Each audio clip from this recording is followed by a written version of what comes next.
Chuck or someone magical for putting that on the screen.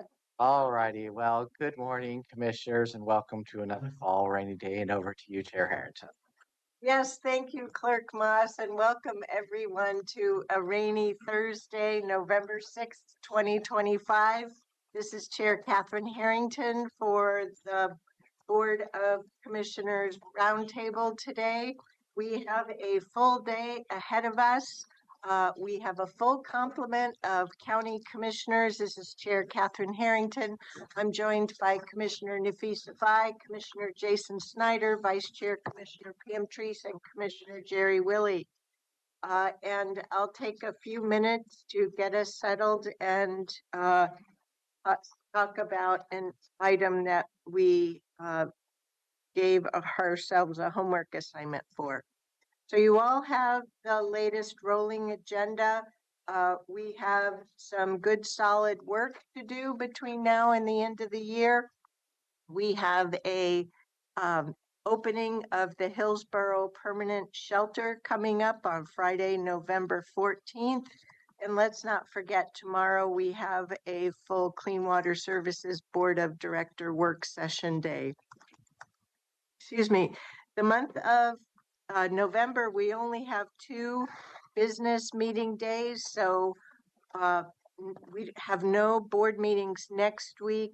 The following week, on Tuesday, November 18th, we will have an afternoon work session and our board meeting in the evening. Commissioner Willey will be away and excused. Commissioner Snyder, you have county conference? I do, and I believe the afternoon session is going to be questionable for me. Okay, well, we do have Commissioner Fai, Commissioner Treese, and myself here, so just in I'll case. I'll join when I can. Yep, well, and if you can't, we have a quorum. Okay. And Commissioner Willey, I am trying to ensure that you have a full vacation with no work required, though that may make your intro back into the swing of things on December 2nd and that first week a little rough. Yeah, I get in on the first at midnight. Oh, yikes. Well, you're better at that than me. I'll need to take a nap. Well, everyone, please do take a look at the December set of information because we have quite an assemblage of work. And thank you to Kevin and company for thinking ahead to January. They've started populating things. They'll get us more information populated in so that we have visibility into the first few months of the year before we actually start the new year. So they help us a lot towards that end. The item that we took as homework is a follow-up to the October, was it October or September? The AOC District 8 meeting. I can't seem to remember the date now. Thank you. In early October, where one of the Multnomah County commissioners advanced a full organizational bylaw change through all of the AOC district meetings without having had any discussion within her own county commission. That was a surprise to many of us at the District 8 AOC meeting. And for the public, District 8 includes Washington County, Clackamas County, and Multnomah County. So at that meeting, we had some discussion, but we chose to table discussion and a vote and take it back to each of the individual commissions. And Chair Vega Peterson, Chair Roberts, and myself discussed the sequence of events. We need to report back on each individual commission to AOC President John Schaefer no later than next Friday. Well, since we have no meetings next week, this necessitated our closing the loop today as the Washington County Commission. And in discussion with my chair colleagues, we worked out the sequence. So the Multnomah County Commission discussed it yesterday. The Clackamas County Commission will be discussing it, I believe, today. And so are we. So Chair Vega Peterson reported to both of the chairs at 7:15 this morning as follows. Good morning. In our board conversation, meaning the Multnomah County Board conversation on Tuesday of this week, 3 of the 5 commissioners approved moving forward the change to AOC bylaws. 2 of us were agnostic about the change, and one of the commissioners who approved moving it forward also didn't feel strongly about it. So that's where we ended up. So, yes, but only in vote and not in veracity. The originator of the request doesn't has now had the opportunity to learn more about their own charter, their own processes, and doesn't feel strongly about moving it forward. So I don't mind kicking off our conversation. We follow our rules of procedure, which are based upon our county charter, which is voter approved. And that is that we discuss our committee opportunities, both those required and those that are optional, to try and make sure we meet the required list. And for those that are optional, such as the multitude of AOC steering committees, that we discuss what would be the best interests of Washington County local government and these steering committees. For example, I've been consistently going to the AOC general government. I'm not going to get the whole name right, Joe. You and your colleagues tend to go to it too. General Government and Revenue Committee. Sometimes they add other things to the title. Public Safety Steering Committee. And then there are the set, not optional, Ledge Committee and Board. Commissioner Fai's historically been involved the last few years with Health and Human Services. Commissioner Trees has had leadership experience with AOC District 8 as well as for the Ledge Committee. Commissioner Willie has been present and active with transportation at least, and they keep moving commerce and economic development around. Development, yeah.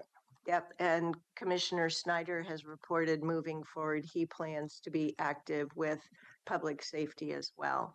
So we've been exemplifying, discussing. So that's why I think that it was really pretty silly that this issue came forward based upon one county commission, and Clackamas County does a similar thing that we do.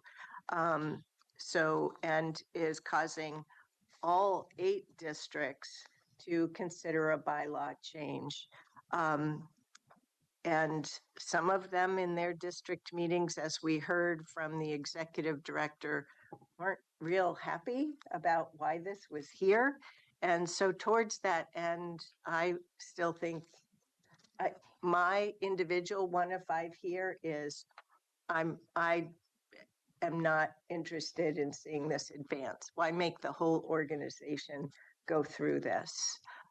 That's not to say that when it comes to the business meeting, if it's there and the majority of people want to change this for the whole organization, fine. it's, it's not a high priority for me. I'm having a little trouble understanding what our purpose is here because we vote individually at the general meeting, correct? Yes, but given as was reported at the AOC District 8, there were other business district meetings that were really questioning why is this coming forward? And given that AOC staff had been instructed to bring it forward, they were doing the right thing, staff. The president and the executive director were not aware, to the extent that came out at the District 8 meeting, of the whys and what fors that this was coming up. So they're just trying to figure out whether District 8 even wants to move it? Is that what? Yes. Okay, so This is all based off that's of what Multnomah County. that's what the What question on the table now is for us as the three commissions to give input on whether we even think it should go forward or, Yes, okay. Thank you. yes. And the result of that is each of the three chairs has to report to John Schaefer and decide if this is going to remain or if this will come off the agenda. Well, if I could jump in, I pulled up to remind myself the AOC staff recommendation, the staff report they put together. And the recommendation was recommendation of counties with 250,000 plus to be made by county commissions. And the explanation provided is it's a proposed amendment to clarify the source of recommendations for counties with a population of 250 plus. The revision would specify that the recommendations received by the board of directors from the president are given by the respective county commissions. This amendment is intended to ensure that each county commission has the ability to contribute to the appointment process and the recommendations are made democratic. And for me, this is what we do on our board. And I think the chair articulated that in that District 8 meeting. And I agreed, and all of us that were there agreed. And so in that spirit, I'm in support of advancing this recommendation. Another way to put it, as Commissioner Fye was sharing her comments, is it is not only best practice. There's two things. Is it a best practice? Yes, it's a best practice and we do it. But does it also follow the voter approved county charter? Multnomah County has a different voter approved charter from us. So this, passing this recommendation would require Multnomah County to change their charter? No, they said no in that meeting. They've still followed the charter. And if I'm understanding correctly, it sounds like 2 people were agnostic and 3 people were semi-support, 2 full support. So I'm surprised, Chair Harrington, if Chair Vega Peterson was one of the agnostic ones, because I think the chair requested to have a conversation because I didn't see a strong, like I was ready to support this because it seemed like it's an alignment in our own process. So I didn't have any reason to disagree because this is what we do. And from what I remember from that meeting, there was some trepidations about their own internal process because the charter of Multnomah County is different because the chair role has executive, like it's Chair Harrington and Tanya combined. That's their role over there. The Multnomah County Charter gives the chair the opportunity to make appointments. Yeah. Okay. Well, but that was One of their commissioners, the person who brought this forward, has questioned continuously over the last year or more that authority and many different authorities of the chair. And this is an example of that. My opinion is District 8 and the AOC district process has been used for a political situation. Or to solve an internal problem from one county. Yes, yes, which is why I continue to logically, I don't have a problem with it, but there's more going on than just the logic. Would It this was be- not done in an open and transparent way. It was done as an end run. Would this require that we take a formal vote on? Like As we'd have to AOC. do it at a business meeting? It would not be acceptable to just say, like, do what we're doing now? I mean, I think we work well as a team now and work session through this, but like, would every single thing we, change? No. Well, President Schaefer could decide to make a recommendation to table this until next year's business meeting and let the processes work out versus this being a surprise for us in the District 8 meeting. We had no visibility into this. AOC staff wasn't aware of differences in our county charters. So Well, and if you were unfortunate, as I was, to be on Zoom rather than in the room, it was hard to hear, and I kept going, what? what problem are we trying What are to we solve? doing? Yeah. Well, being in the room, You had the same question. yes.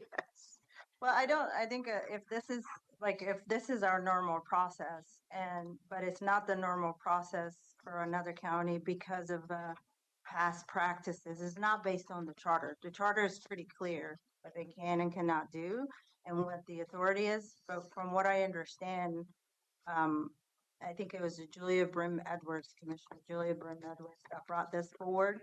From what I understand, she was pretty practical about the problem she was solving. And I agree with you, Commissioner Snyder, that it is internal dynamic that's happening, that the normal process dictated in the charter isn't followed, that it's historically been the chair, whoever the chair is, because their chair is term limited. So It's not been a just historic, it's based on their charter. No, because she clarified that, and based on their votes, it doesn't sound like it's in disagreement of their charter. Otherwise, why would the two people be agnostic about the situation and to vote in support if it was a charter issue? So it's not a It's charter not a- issue. No, Yeah. no, you and I are looking at it from different lenses. Okay. Per their charter, the chair makes the assignments. Okay? This bylaw just makes sure or advances that they have a public conversation about that.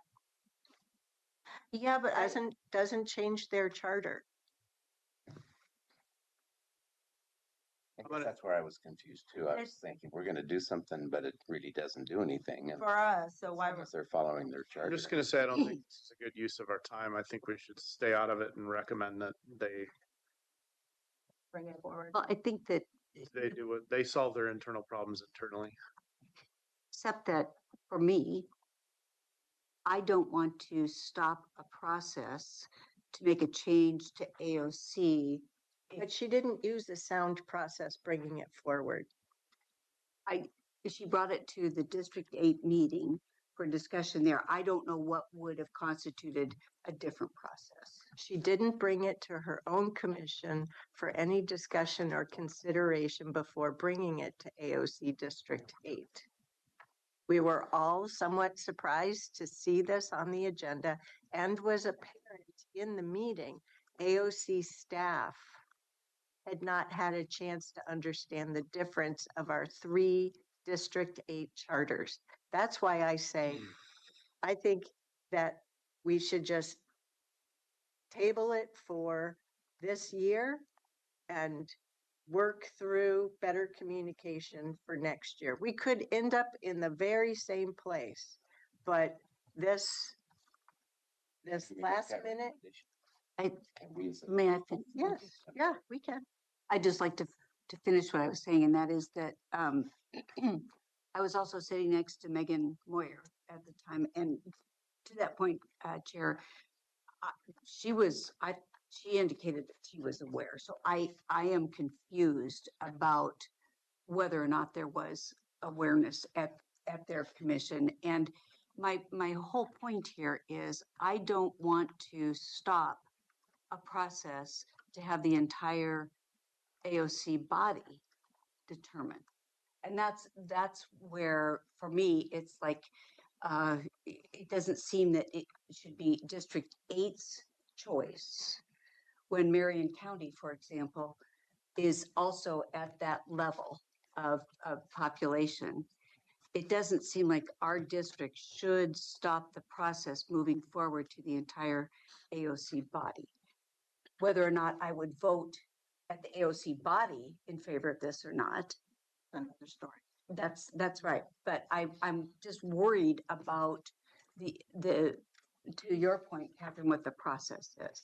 Marion County at their district meeting did not have the benefit of the same level of information that we were able to work through at our District 8 meeting. To be fair, Commissioner Willie, since you weren't able to hear some of the stories, to be fair to Commissioner Brim Edwards, he anticipated the majority, or actually all of 5 board members were going to be there. And I think some scheduling problems came for certain commissioners, and she shared this publicly. So this isn't a private information I'm sharing.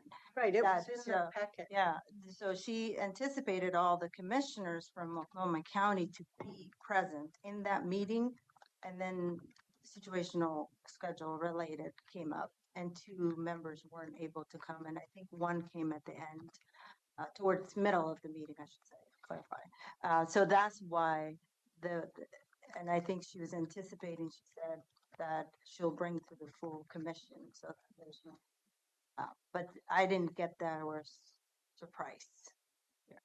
There were no surprises. I agree Once with the packet was issued, there were no surprises. Prior to that, it was not something they had even had the benefit of discussion.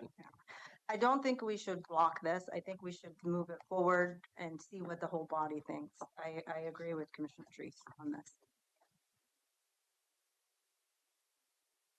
What would you like to do? This is about, What would you like me to this is the thing that's come so far before the commission that I have the least energy on, so I can be very flexible.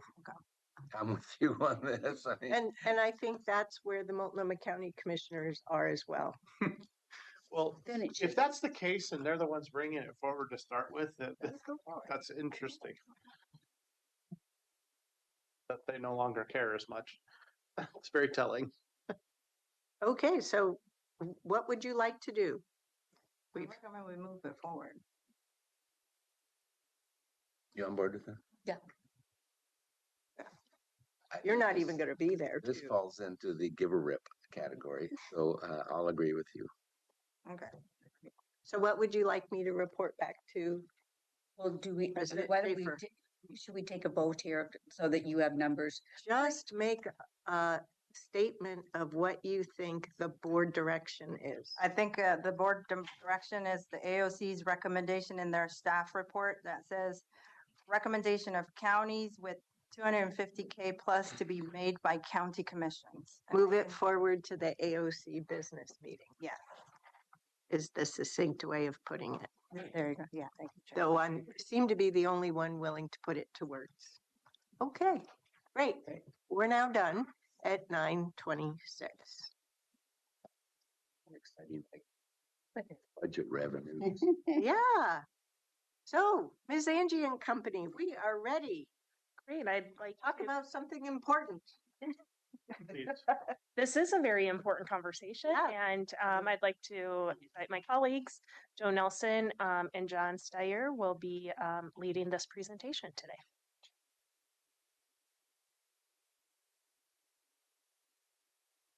And you can to the next slide. I'm not going to spend time on the overview. You've seen the presentation, and so let's just dive in because we have a lot of detailed information to share with you today.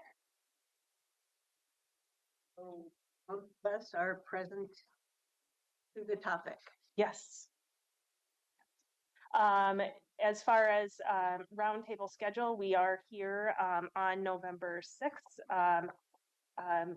And today's presentation will be an overview of the property tax portfolio, hence Joe Nelson being here, strategic investment program, and then we'll dive deep into the budget forecast, projections, and then just present the initial draft principle. I do want to note that we have not made the change to add the January roundtable date. We were working off last roundtable slide, so we'll make that change. Next slide. So, Joe. Good morning, Chair Harrington, Commissioners. For the record, my name is Joe Nelson. I'm the Director of Assessment, Taxation, Records, and Elections. What you see on the current slide is a geographical map of Washington County. And as you know, there's 64 districts within Washington County. There's school districts, 16 cities, Washington County, the organization. There is regional districts such as Metro, Port Portland, Fire Districts. Like I said, 64 districts in total. And why I bring this up is I want to be clear about my terminology. And as Tanya was mentioning, we refer to this as the A&T portfolio. It's all districts within Washington County. For today's presentation, I'll be discussing the outputs of assessment and taxation. We have the assessor function, the tax collector function. The assessor has the portfolio values, new construction, exemptions, special assessments, and property data. The tax collector function has all the levying, the billing, tax collections and distributions and foreclosures.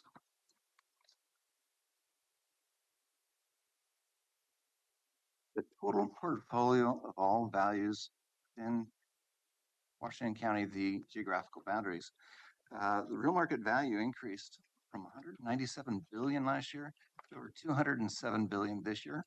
That's a 5.24% increase. It's a healthy increase. It means the county is doing what it's supposed to do. It's very healthy and moving forward. What we see, which is different this year than other years, is the assessed value went from 86 billion to 96 billion. That's 11.31% increase. In my history, I've never seen that before. This is an anomaly year. The tax dollars that resulted from this went from 1.559 billion up to 1.742 billion. That's a $183 million increase for the entire portfolio of all districts. That's 11.74% increase. What I'd like to do is I'd like to talk about why this is an anomaly, maybe explain that. On this slide, shows the assessed value changes over the years, and that's the green bars across. Your question of Please do. the previous slide. Is that okay, Kara, or should I wait? Okay, thank you. Yes. So the real market value and the assessed value, they're very close. Right? Close. There's not much difference. You're referring to the 207 billion this year down to Yeah. 96? Yeah. Yes. I always 207 billion versus 96 billion. How are those close? No, I was talking about the change amount, the difference between the two, right? Yes. Yes. And that's what I'd like to kind of get into. Okay. That's what I'd like to explain. Okay. That's the key to this whole thing. I'm Okay. glad you bring that up. Very good question. So the assessed value is the green bars on this. Over time, what you see is typically for the aggregate portfolio, we see about a 4.5% increase. That means it's healthy, it's moving forward. You also notice that it's not 3% from the measure 50. What you have to explain that, if you had a lot and you built a house on it, there would be the 3% increase plus the changes to the property. So if you see a 3% plus changes for the aggregate portfolio, we typically see about a 4.5% increase. What you see also on this graph is this year, it's not 4.5%, it's 11.3%. And on this, we actually show where these anomalies really are. We had a strategic investment program for Intel expire, and I'll get more into that with a couple more slides. We had a big data center come online. We had Maximum come online. We had several other companies that, that just had positive impacts. But what happens typically, this is very normal. We have companies come on, companies go away. We have economic changes. This is normal. So a couple things to point out on this. Over on the right side is I mentioned it's very stable, 4% to 5% is our normal range. This year is an anomaly year. The permanent rate, however, 1997 to current has been flat, absolutely flat. It has not increased. The major 50, 3% cap on values, that's been another influence on this. It's a stabilizing effect, but it may or may not keep up with inflation. The last thing I want to bring forward is the major 5 caps on rates. That means that there's a test when we're all finished. The final test says that the taxes cannot be more than $5 per thousand of real market value on for schools, or $10 per real market value per thousand of real market value for general government. So there's multiple different tests that we do. That's what's generally referred to as compression when that happens. Now, compression is if it's over the amount that it drops down to these caps is called compression. It's a simple calculation, but it's kind of complex to talk through. That's what, if I understand it, that's also what drives the ability for schools to bond more of their, to get more money through bonding, because they might have to stay under the $5 cap. Yes. And we have the same thing on a $10 cap. That's correct. Right. Okay. But compression happens after this test. It's the final test. Yeah. So we do all the value tests first, and the final test before the bills go out is the compression test. This graph is actually my favorite. The reason why is it shows the stability for all the different economic changes, companies coming and going. What you have here is we have something that's very consistent, very stable. If you notice the first 5 years on this graph, it's $3 billion a year change, 3 billion, 3 billion, 3 billion. And then from 2022, 23 and forward, it's 4 billion, 4 billion, up until the anomaly year. So for our purposes, what we bring forward is a very predictable, stable, consistent revenue stream. That's kind of very key. What John's going to get into is the steepness of this curve. Does this curve keep up with inflation? But that's more his expertise. So could I ask a question here? The SIP roll-off is the blue bar on the last slide. Back to that. That is correct. Okay, that's the SIP roll-off, but the data center and Maxim, they'll stay. They're new. They're new. Yes. That's my point.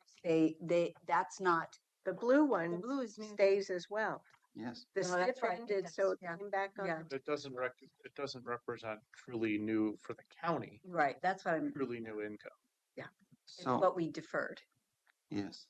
So what you really have to do is you have to think about 2 different models. You've got the contract, the fee model, and it's on its own calculation, and the tax model, and they're entirely different. So the fees are calculated and distributed different from the tax model. So when it rolls off of the fees, then it becomes taxable assets going forward. So yes, you're entirely correct on that. Sorry, you have to turn them off. Since we're talking about the Strategic Investment Program, SIP, or SIP, it's called many things, this is not new to us. As you can see, we've had 5 of them. They're contracts, they're 15-year contracts. They overlap. We're good at them. They're predictable as part of our financial planning. The current one, 2014, is 9 years into it. Our next big event that we'll be looking at is 6 years down the road. So if we're saying, will this event, this anomaly happen again? Not next year. The SIP is on this 15-year contract, and when does it roll off? That's the key to this. So when you're saying, can we have this 11% year after year? No. The answer is no. So with this, I'd like to actually look at some of the expiring SIP contracts. The Genentech came off this last year. It was $1.2 million in fees that became taxable. The expiration of the Intel 2005 SIP was a bigger one. It was 39 million. Zero fees this year, 39 million last year. The current one is the 2014 SIP. It went up from 56 million in fees up to 66 million. This is a very healthy thing. It's normal, it's predictable. It's at 17% increase. The cash flow that's important about this is when you had fees from last year for the Genentech and the 05 SIP, and you net that with the 14 SIP, it's a negative $30 million difference in fees. And I was saying before, fees are different from the tax model. So when they roll off fees, they become taxable. Quick question. Yes, It's labeled as the 2014 Intel. That's the agreement, that's the Date. agreement. right? But the investment, the date by which Intel has chosen to invoke that agreement was a decision by them.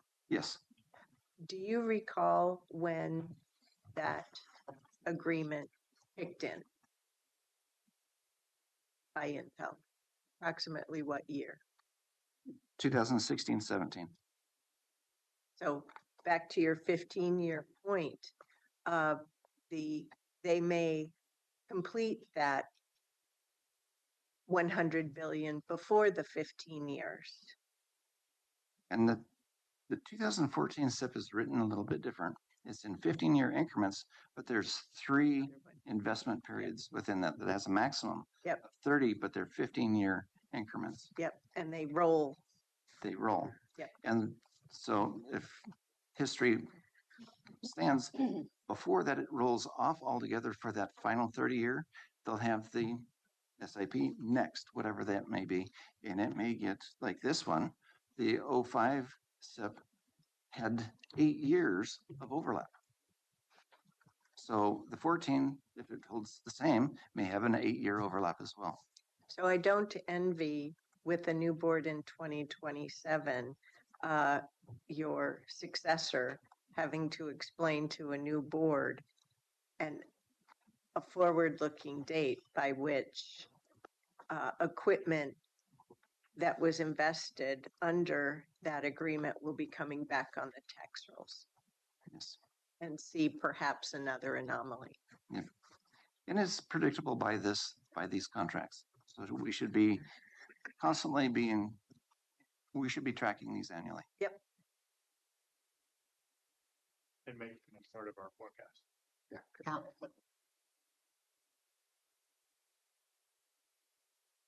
Earlier, when I was talking about the portfolio, the assessment taxation portfolio, 64 districts. This is a breakdown of those individual districts, and we can break it down by where does it go per percentage of the dollar. 46% goes to education, 15.5% goes to cities. Special districts get 7.8%, urban renewal 2.4%, regional is 3.3%, fire 8.7%. Washington County, out of that entire portfolio, the tax revenue is coming in at $1.7 billion. We only get 16% for Washington County, the district. So there's a difference between the portfolio we refer to Washington County and the district of Washington County.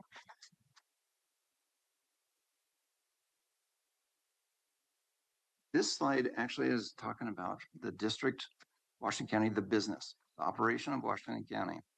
So it's on a very different scale. We're not talking hundreds of billions anymore. Now we're talking about the money that Washington County, The government of the Washington. government, thank you. The $10 per thousand assessed. But that's still global on the big portfolio. This is specific to the 16.2. That's correct. The 16% that Washington County, the government of Washington County receives. So it went, the tax distributions increased last year from 189 million up to 210 million this year. It's a $20 million increase, 11.1%. The next two lines, the local option levy and the bond levy, they're non-discretionary, but they also increased. Washington County, the SIP allocation, John was gracious enough to give us actual figures to work with. So I'm not using the estimate that we were given in prior meetings. They went from 60 million last year down to 41 million this year. It's a $19 million Washington County cash flow impact, negative $19 million. So if you're looking at cash flow impact, the top line 20 million positive, the bottom line 19 million negative. That's the Washington County cash flow picture that, as I turn it over to John, that's kind of where I am. Before you do that, I know I have a question, but do any other colleagues have any questions? Just to make sure that math. So essentially the net change of that is positive 1.4 million. Am I reading that correctly? You're adding all of them together, No? or Subtracting top The and bottom. permanent rate levied versus the Washington County SIP allocation. That was what Joe just mentioned.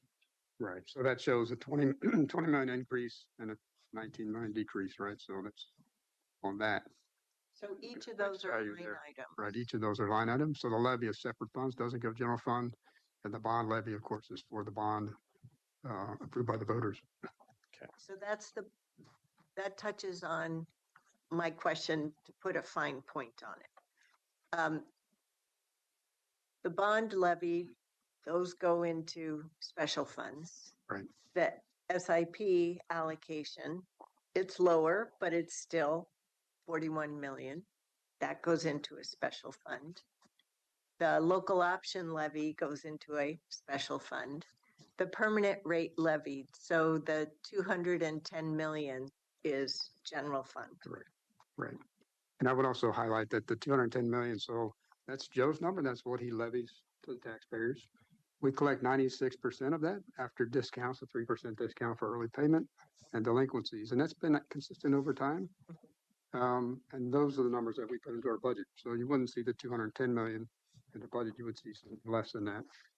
So one of because of the that. things that I'm hoping we'll get out of this overall presentation is with our adopted budget, and I realize we just had a supplemental, but we had to go through all the work for an adopted budget, and that included, I'm hoping you'll state, we did that with a general fund of revenues of X. And now, as a result of this forecast, you're forecasting a general fund revenue of Y. I'm hoping you'll provide the report out on what X and Y are. Yes, I hope I get to that number Yes. for you. So John, when you say 96% collection Collection rate, right? we would multiply that by the 210. 210, right? Yeah. Just making sure I'm Right. still tracking. All right. Thank you, Joe, for the setup and the good information on the tax base. I'll try to dive into the budget side of the house. This first chart we pulled out from the 2003, 2004 tax summary book, which Joe's team produces. And just to highlight, the theme of structurally imbalanced between revenue sources, tax revenue, and our expenditures. Our expenditures are going up higher than the tax rolls allow. And I want to highlight when Measure 50 was introduced in 96, 97 and reset the tax rates at 90% of what was currently, and then only allowed a 3% growth. That was about a $6 billion difference in assessed value. And today that difference from Joe's slide is 111 billion difference between the assessed value and the real market value. So, there's room there to help correct our structural balance. I know that's a challenge in raising tax rates and property tax, but it's something we need to look at for revenue options. The second slide I want to bring forward, this one you're familiar with from previous budgets. With us having the highest rate of growth in the county for personnel and the lowest permanent tax rate of our sister counties, Clackamas and Multnomah. And then we also have transfers of MISTIP and the library general fund revenue based on the prior year tax and where that goes to support these two programs. I will note that with the passage of the levy for the library and the public safety levy, we have 69 cents here currently. That will go up to $1.03. And so more and more of the levy we're having to have in order to maintain operations across the county. Yeah, and overall in this presentation, we did not include the new levies because we created this before these graphs, before it passed. And frankly, we didn't want to jinx. Can I ask a question that goes back to slide 7? Because you mentioned you don't have to go back to that slide, but it's okay. You mentioned with the slide on 13, the having room through vehicles like local option levies and so forth to change our revenue collection. And when I've thought about the general revenue options, I haven't been thinking about the impact of that $10 cap. Right. Does that $10 cap apply to the permanent rate plus all levies issued through the county government? Or That's a joke question. it's a question about headroom. And Right. I don't need to have an answer for today's discussion at all. But I had not been thinking about that $10 cap and other levy projects at all. So I need some help to come Right. back to that with that exploration. Kind of what the impact of that. And it You're may asking- not apply. And you're asking if the levies eat into that $10 cap. Is that, No, not just the existing ones, but things that options we're exploring with the general right, yeah, revenue I understand. project. Yeah. Yeah, I can follow up with you on that. great, thanks. The revenue project team is taking that into consideration. So we'll flag that as a Yeah. question the next time we come Yeah. back and, Right. and walk through how that does and does not apply. Thank you very much. I'm curious about the answer Yep. if you're providing any info to the chair. Yeah, we're going to Absolutely. be having all of us. briefings and work session on that into the future. I just wanted to add it to the list of things Yep. that I need to get clear in my head. And so there's board interest in that. That's clearly part of the calculus as we look at adding new things. We do need to account for that. Thank you for that. Want to take it from there and start diving into, what supports our general fund. These are the revenues Where we have. I need it's looking really small on the screen, but thankfully I have a hard copy. We've gone from reporting, you've taken us from the world of reporting current fiscal year 26, to now you're moving forward. There's proposed fiscal year or estimated fiscal year 27. So for the next, Yes. that I needed to make sure we were all realizing that. Thank you for that. Yes. So this is our forecast that we're looking at with all our models for the FY 26-27. And I just wanted to highlight the importance of the two primary revenue sources that we have, the property tax and SIP, and how they kind of interchange and are supportive of the general fund. We consider the SIP a general fund resource. And you can see on the operating transfers in the small print. So those general fund resources are also the transient occupancy tax, the video lottery fund tax, and there's a small transfer from animal shelter gifts and donations. But the biggest part of that is the SIP, and that 34 million that we're having in the forecast to transfer into the general fund this year represents about 11.5% of our general fund expenditures, less the amount we need to keep in contingency. And so that's significant. If that goes away, we have to plan. that again? So it's 11.5% of the things we need to spend money on, Mhm. less the amount we have to hold in reserve. Okay, thank you. Just the things we have to spend. So to be clear, in the pie chart, SIP shows up in which color or category? So it's in the operating transfers in, and it's highlighted there in yellow on the, on the right of the call out box. Yes, but in the pie chart, Blue. It's dark blue. Dark blue, labeled operating transfers in. Yeah. Part of that 14%. The other piece is just the note, so cost recovery, charges for services, all the fee structures that we have, we bring in the fee schedule every year. I mean, that's about 1% of the funds that go into general fund revenue. And then also licenses and permits, things like gun permits and other licensings that we do, also about 1%. Yes. John, I might be having a bit of a number confusion here, but I thought on slide 11, the SIP, I might be getting the wrong date, was 41 million, 2025, 2026. And then here we're moving on to 26, 27 and Correct. 30. Correct. So it's going down. We'll have less of a transfer in from SIP this year than our forecast. And I'll talk to that as we go through the presentation. And then we have the other revenue sources, you know, things like fines and forfeitures and interfund expenditures. And also our cost allocation plan funds that come from other funds to support our general operating personnel. Any questions on the revenues? it's a lot of numbers, but they're all very clear. It's a lot of numbers. Just briefly, we talked about in a few roundtables ago, this are the assumptions and drivers. Just wanted to highlight those. The property tax, so going from the 11% that Joe has forecasted increase in FY20 this year, next year, we're projecting a 4.25% increase from that level for property tax revenue. We're looking at cost of living adjustments. We use a CPI West average, and it's currently at 2.6, and it's kind of trending up. We're thinking it'll land about 2.8 or 3%. There's no change in our PERS payments, as that's a 2-year rate set by the state. And then the largest personnel costs that we have is the health insurance increase at 15%.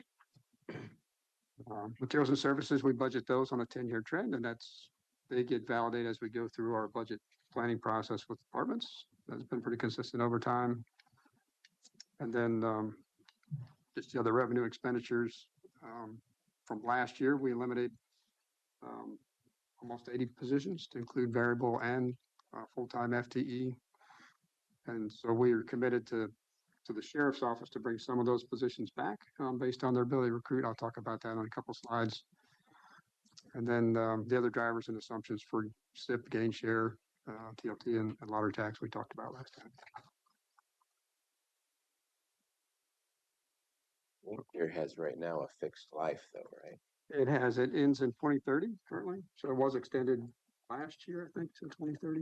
Yeah, So that's 16 million. 16 million is the cap that can go to the counties, and we're at that cap. Out of that, 9 Where'd million that just go to for the nine? county. Yeah. It's 16 million for all the appropriate taxing districts, 9 million just for Washington Right. County. So that's actually within our 5-year horizon, I think is what I was saying. Yeah. We have another cliff out there. right. So that's something that I know last time the legislature extended it. The question is, well, And so do the other. we have to take that to get them to extend it again. Go back into- All right, so diving into SIP, so we're trying to tie back to our budget summary book from this year's budget process. So page 462 has our table on the SIP fund program. So the actuals that you see in 22-23 and 23-24 you would find in that book.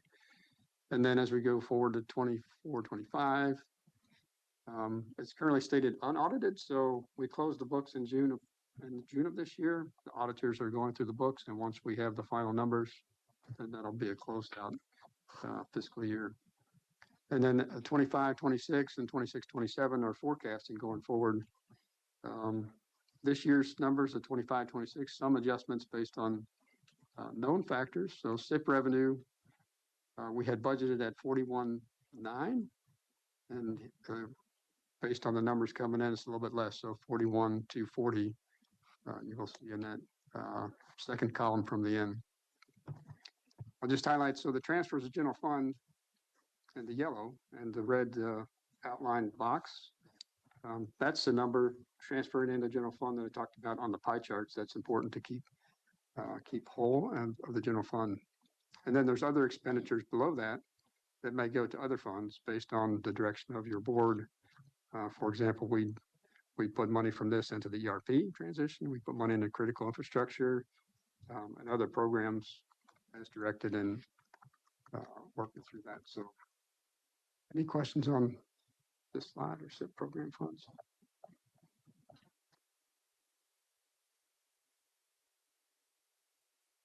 Our numbers. I'll go to the next slide. So this is where I think Brenda helped with the graphic to tie in the puzzle piece between ongoing operations and the SIP and the general fund.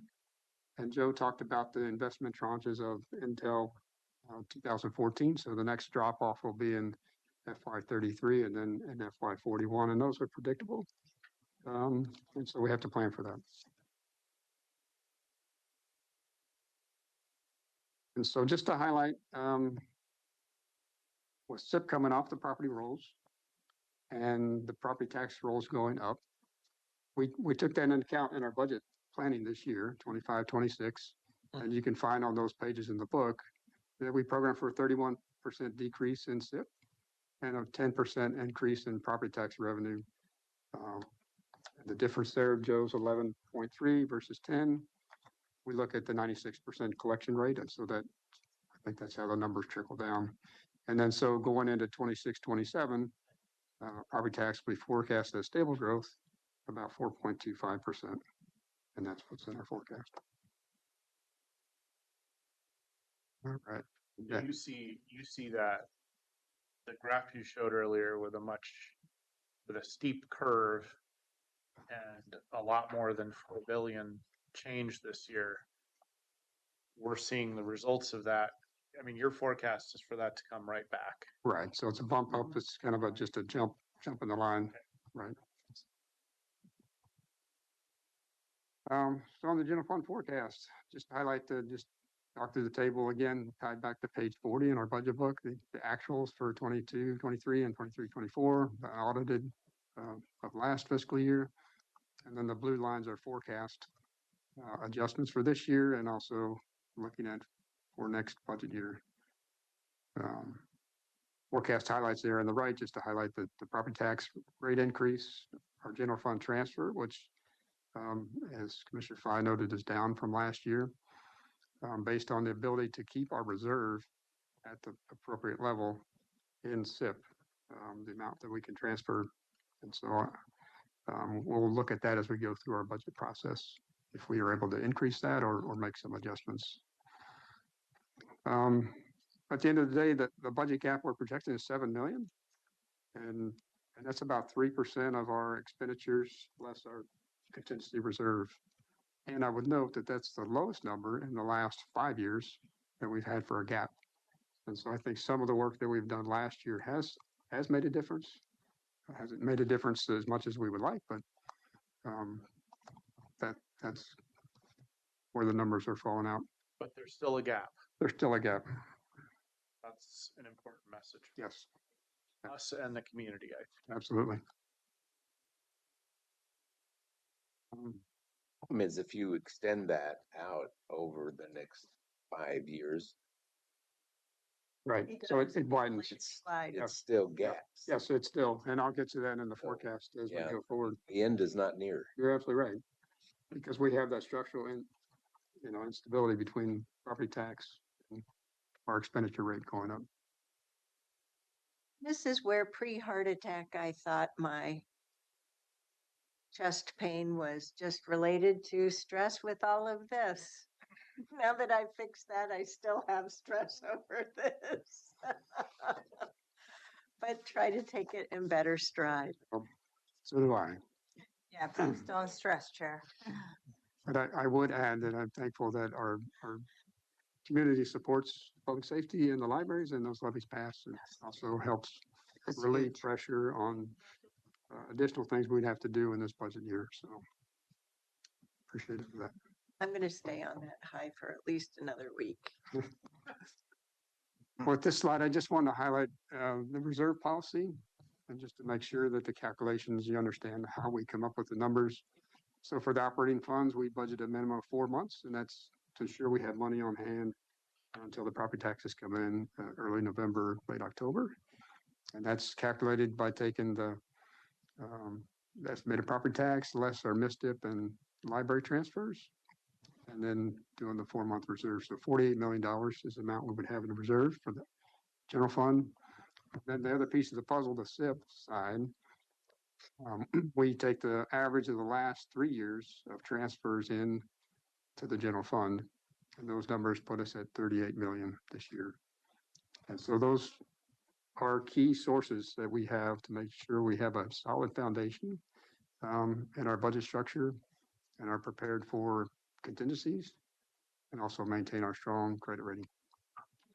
I'm glad you verbally shared that key sources, because I was looking at this slide just as a standalone, thinking about how folks outside of county government, right, outside of all of the almost 3,000 employees, including all of us, might see this. And so one lens is, oh, okay, so after you have that 4 months of coverage, if you have any reserves left, they're burning a hole in our pocket. So why aren't we putting that into action for the community? And this is where I remind myself that there is much more to financial policy, right? For example, we have bond obligations, so we have to meet those expectations.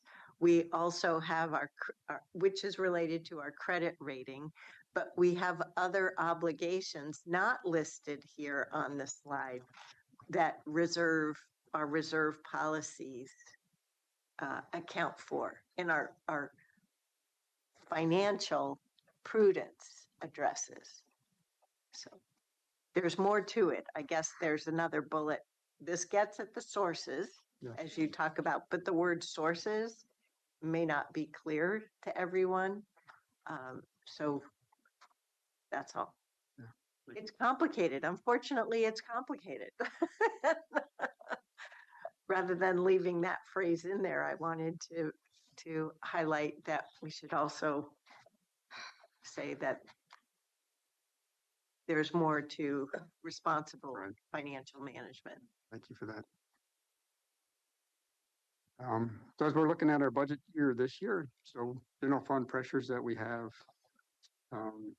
throughout the year, things come up and things we want to commit to going forward and things we need to address. I'll just cover the first column on the left side there. First, we have new bargaining units this year, and we also are in the process or have just recently ratified some existing bargaining contracts, and with each of those adds pressure to our budget. I talked about the sheriff's office and adding back some positions. So we cut 26 positions from them this current budget year. And based on recruiting and working with the sheriff, we've identified that to restore some of those positions, primarily for the criminal record specialists and the jail service technicians, and 5 of the 10 jail deputies. From the deputy side, as far as the deputies on the road, they're still not able to meet those recruiting needs, and so we didn't add any back. But we, of course, keep that on the table as we're going forward. If the conditions change, we'll manage that. Just to be clear on that, they're not able to get to a point where they need Correct. Right. some additional support. Right. I Correct. think that's an important For message. jail, Yes, sir. No, this would cover that full staffing, but patrol deputies, there's still Right. So room. we had reduced 10 jail deputies. They're asking for 5 back. And so it's still not all the way there with the jail. I had understood, though, that with these 5 and what they've currently hired to, they will be back to full operations. That is correct. And this is where the sheriff's office has done, I'll call it FTE, workforce planning, and looking at their general attrition, higher rates. And so at this point in time, that this is what the sheriff's office feels they need for staffing. Now, I'm going to underscore, this does not get back to all of the cuts of FTE we made last year. So there will still be that same caveat and statement of the sheriff will continue to come back if there's additional FTE needs. So this is in full consult with the sheriff. On full jail deputies, though, if we had the money today, if they were able to recruit today, it's been shown that the 10 are needed, right? Yeah. So the sheriff, even if the sheriff 100% needed those positions today, I would have already, and John would have already came back in the supplemental budget for that and acted on that. Yeah. What I'm trying to get at is this is what the commitments made for putting together the proposed fiscal year budget for this next fiscal year.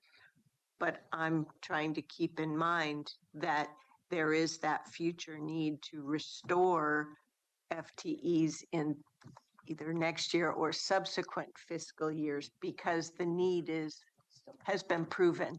Right. And that's just for jail, but there's also need question mark for patrol. Yes. Correct. Okay, thank you. Okay. And just as a reminder, just for patrol, the benchmark that policing agencies use is officer per 1,000 population. And so that's how they base their patrol staffing. I have a question about that. Mhm. Just so I understand, we cut 26 positions. 26 positions. Correct. We're gonna refill 13 of them. Mhm. 5 are jail deputies, 3 are criminal records, and 3 are jail service technicians. Correct. Where's that doesn't add up to 13. You're right. That doesn't. It's 11. That's what I mean. We've got a wrong number Right? somewhere. Yeah. So it is Correct. 13 I positions. was tapping into you. Thank you for You're pointing no- that. Thank you. Yeah. We'll clarify that. Yes, I will. Okay, but We will. It's 13. okay, so we're gonna fill 13. Probably a that- couple sergeants in there. Yeah, so 13 is the final number out of I'm that. gonna verify that. 26. So And I'll verify that. that's 50%, right? 50% Right. we're gonna refund. Right. Now, I know the jail side of it, the public safety levy is funding some positions there. Are we taking into that consideration or that's? That's a separate, I think that's separate altogether because we're talking just general fund requirements versus the public safety levy requirements. The conversation we were having was also because of the general fund reduction to the jail, we needed to backfill with the public safety levy. So the two conversations were online. So are we Yeah. going to fulfill the general fund commitments or are we going to level set both conversations and to say this is all Washington County residents' money and this is how we're going to. Yeah. The levy, we have to go in accordance with what we put in our levy proposal. And so we can pull those details out. We'll be doing both. We need So we'll, It's an but there's and. flexibility in the general fund then. Because No, Still below No. what is actually needed. right, right. We still need to have a certain amount in the general fund, Is but everybody? not reliance on the levy. Right. You have to look at levy money as restricted money. right. Yeah. So maybe let me answer it. So we're advocating more jail like I think So in the levy. Right. The levy that passed did not include the 26 FTE reductions that were cut from the general fund. From the sheriff's office. Which are needed back. Right. From the general fund. Not from the levy. Or from the levy. Yes. So, are we done? I have one more question to follow up on that. Then we still have closed pods. This is not going to enable us to open another pod. It's just going to be able probably to reduce overtime. So I would ask that we work with the sheriff and give an update on jail staffing and what this would do in jail operations. That's an Um, operational question. Yeah, Yeah, I don't want you're to, right, I'm sorry. I don't want to misspeak. So we'll get back to the board on that. Good points, thank you. The next two bullets there are the one in their enterprise resource planning, so some critical support that's funded currently through ARPA that we're going to need to have in our human resources, finance, and IT to support the business systems of Workday. And we go live here in less than 60 days. And so Yay, that work is happening, and we need go. to have those people on board to keep the system moving forward. There's also a few positions in the critical staff that we're looking to add to this. We have included in our forecast. And then the sheriff's office implementing body worn cameras for jail deputies. Expense that was added in here. And then the work from this week on the emergency supplemental emergency declaration requirements for SNAP and immigrant refugee assistance. So that is replacing so that we're at our minimum reserve level. So how many positions do we have currently funded by the ARPA money? I don't have that number off the top of my head. I think it's I guess the less than question- 20, I think. And we've got, that's a fixed money that we cannot redirect someplace Right, else if right. something else. So So money ends in December of next year. are we anticipating that those positions, individuals will begin looking for employment elsewhere before December? So is that extra, if they leave that position Right. 6 months early, that's 6 months of compensation that we can't spend. In the ARPA bucket. In the ARPA bucket, right? So So we have to give that back. No. We have to only spend it on other ARPA. So Right. we still have headroom to fund the critical facilities eligible cost of ARPA. So your board's direction was if there were any additional unspent funds that we would direct those to that gap that ARPA is not covering for the critical facilities. We cannot, what? But approved. Approved. Yep. Because all of, I'll call it the programs have been obligated. So we can't start a new initiative. We can't direct it to something new. It has to be one of the existing. And so based on your board's direction, On the money. it's every dollar will be spent. Okay. And FISA will make sure of that. Yeah.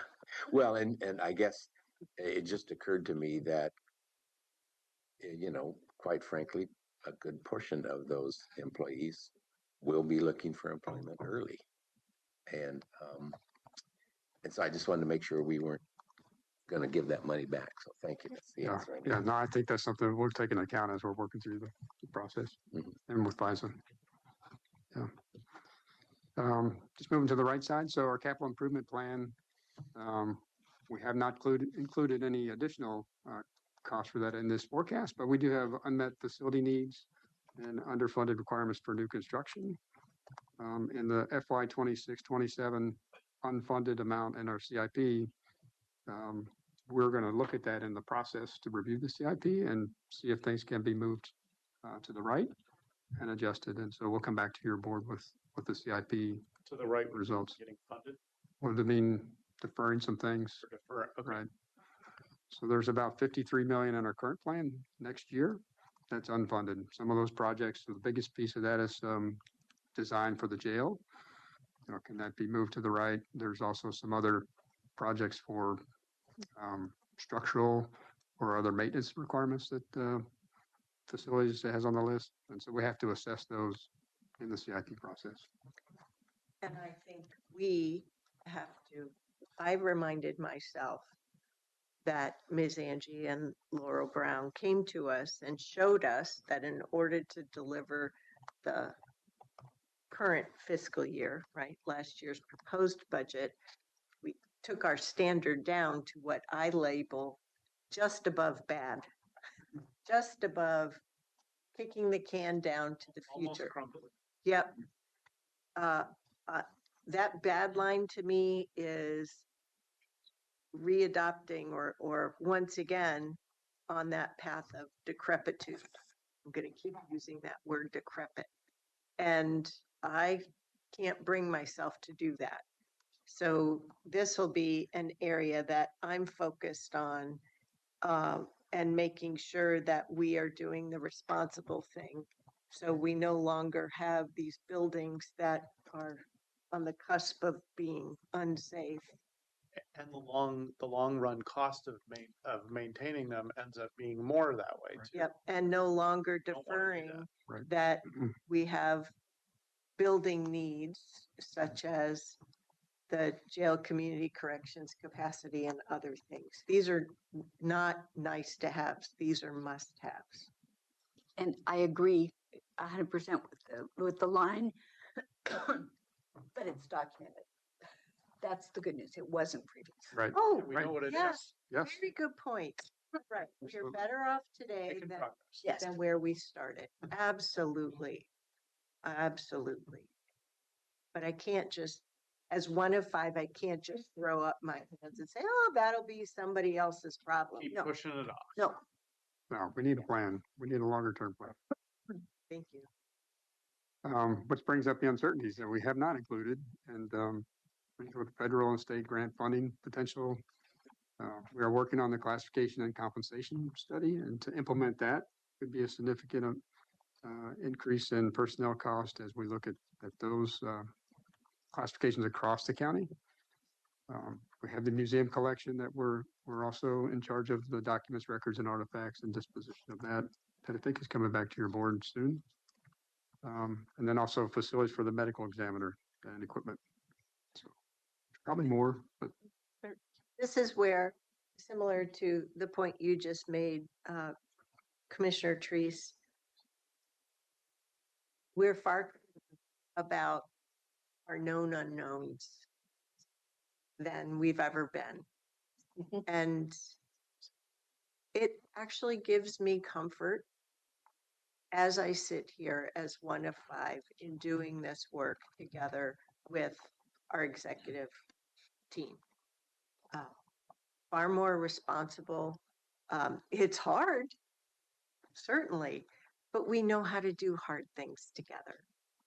So thank you to all of you for helping us be educated, thoughtful, and informed, and supporting our work together. If I can just add to what Mr. Steyer said about the medical examiner, per ORS, we are required to provide medical examiner services. Washington County does not have an actual facility. So within your CI, this year's current fiscal year funded a study for medical examiner space.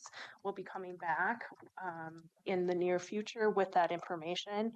And also potential short-term and long-term. So I would say this may be an urgent need that we just don't know what that is going to be or look like. We're going to have to do something, and we're looking at potential creative solutions that still meets the need for short-term, but then also looking at the long-term options.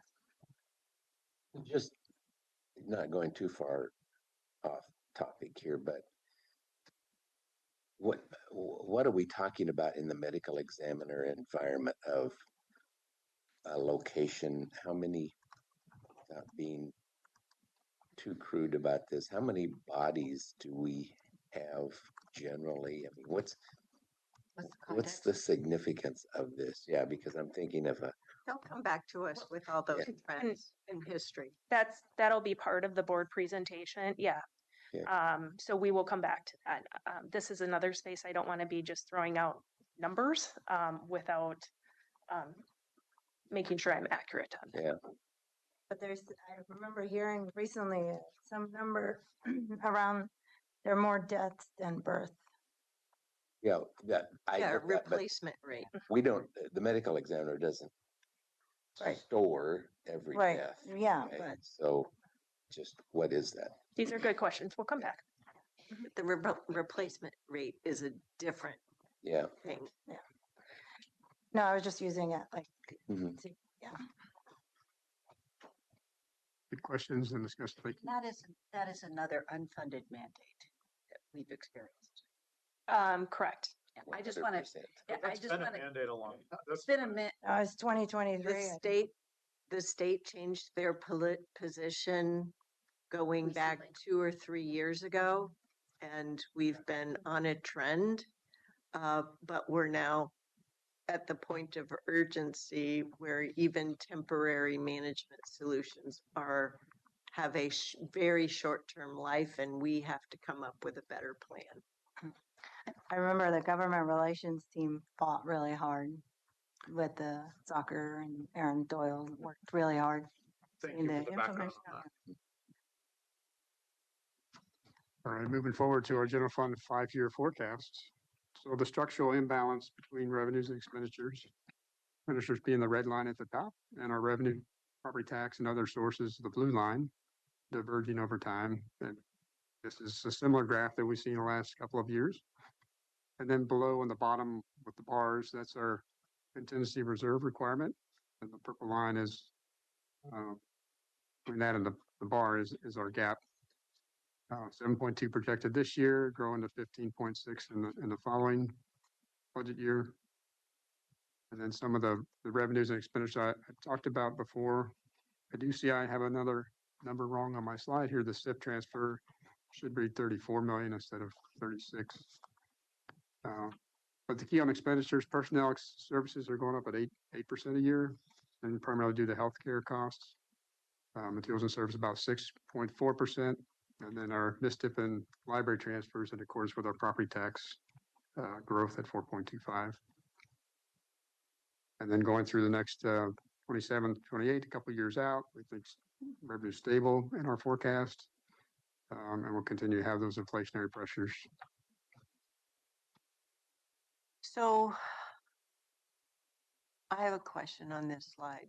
I understand all the numbers and the trends. I am grateful for the fact that our work Ms. Angie's work to bring us a balanced proposed fiscal year budget, and then are adopting a balanced fiscal year budget for FY 25-26 has been very helpful. And those techniques, as well as the things you've already documented, have us having a $7.2 million general fund gap. I'm continuing to take in that this shows we would also have a $15 million gap for next year. If I wanted to, one scenario, it's not personal, it's just a scenario. If we wanted to take steps in this fiscal year to ensure that for fiscal year 26-28, that purple line, that gap was eliminated, is this telling me we would have to try to figure out how to solve an approximate $22 million gap? Yes, Okay. For 2 years. for 2 years. You didn't point out the size of the gap in 28, 29, No, I didn't. 30, and 30, 31, Did right? not. But No. those are there. They're They're- just not Yeah, they quantified. don't count. Right. They're Yeah. getting bigger. At least Would- they appear to be getting bigger. Yeah. Colleagues, board members, do you think it would be instructive to have a line drawn from a trend line just drawn from the blue bars from 26-27 out to 30-31? Just a downward slope. Yeah, as some kind of a dashed line to illustrate the kind of problems that the current and future board needs to solve looking out 5 years? It goes to your question, Commissioner Willie. You know, it's where things like. the Right, it's GIP essentially the whole, project right? help us. Yeah. I could just slip by. And I realize I'm off mic. Right. Like this. Do we think that it might be illustrative as we move forward with sharing this forecast with our fellow elected colleagues in Washington County, as well as to our public about the extent of problems we're mindful of? If you put that line in, as long as there's sirens and lights and bells and other things along with it, yeah. We can certainly footnote it. It's for illustration No, I- only, just like the red and blue line up there or dash.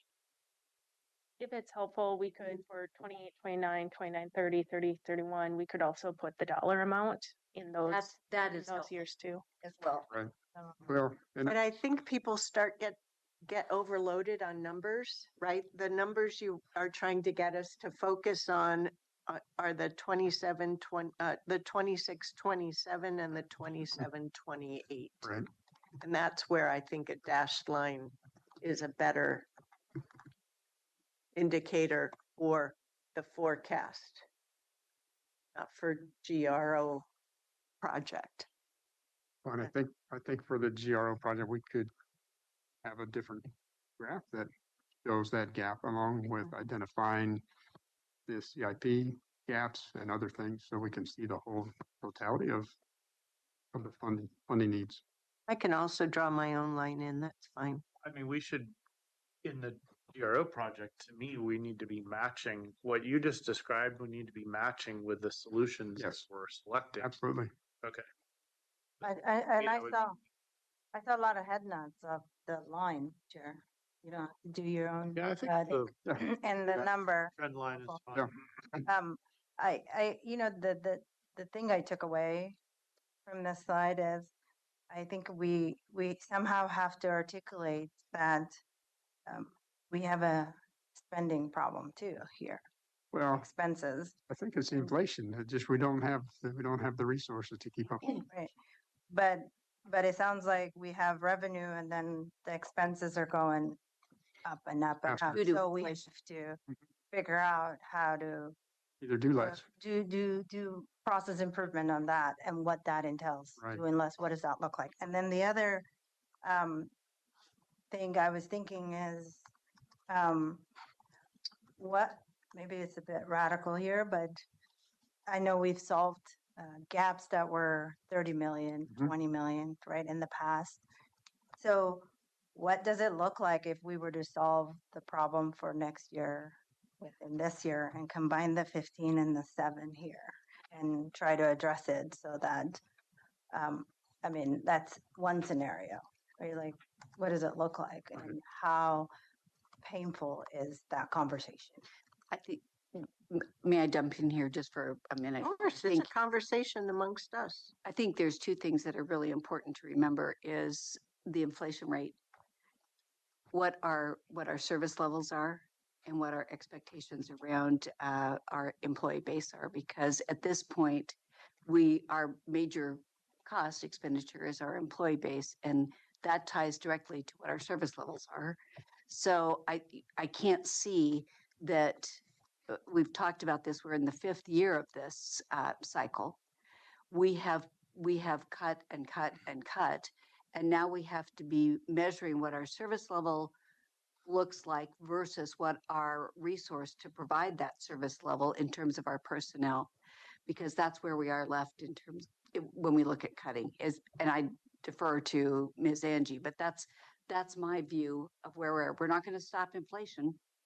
That's No, but hopefully the revenue options stuff comes into play here at Yes. some point. I mean, that's Yeah, we're that's in agreement. that's on a that. yes. big part of why we're looking at this work. Though I will also say to Commissioner Fai's point, like we also have all sat here and said we want to be on a sustainable trajectory. And what she just described sort of gets there, but the revenue piece and changes in revenue is what would be missing. But the part I don't agree with is, and I would put this to the board too, and I will in a moment. I don't agree with the characterization that this is a spending problem. Because we have requirements based upon ORS and mandated service.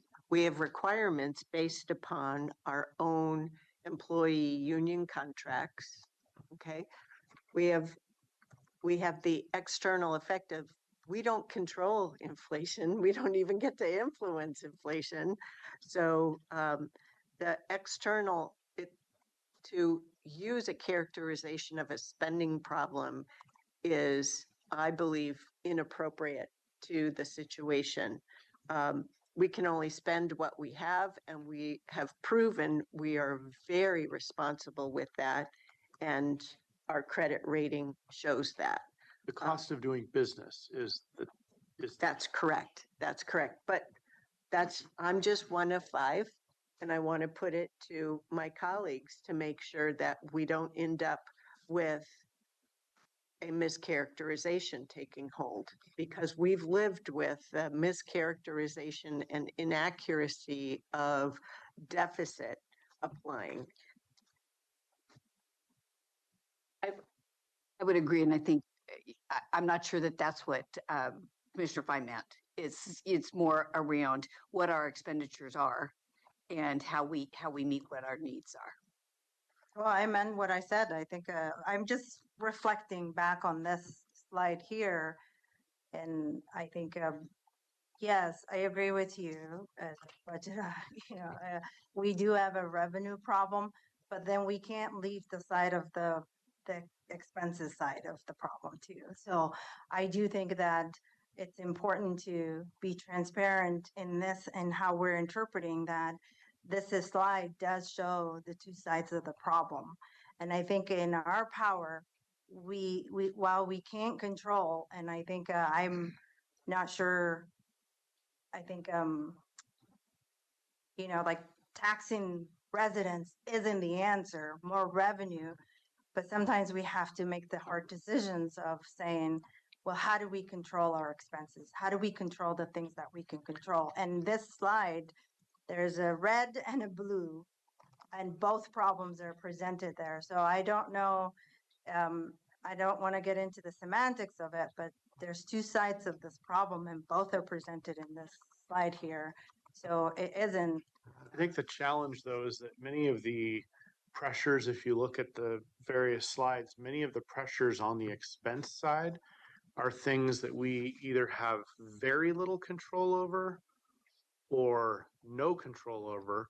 Or if you want, and I'll use an example I used in my time as mayor, I don't want to be funding the public safety system with the sort of lowest wages in the market. That's not the group I want doing our public safety work.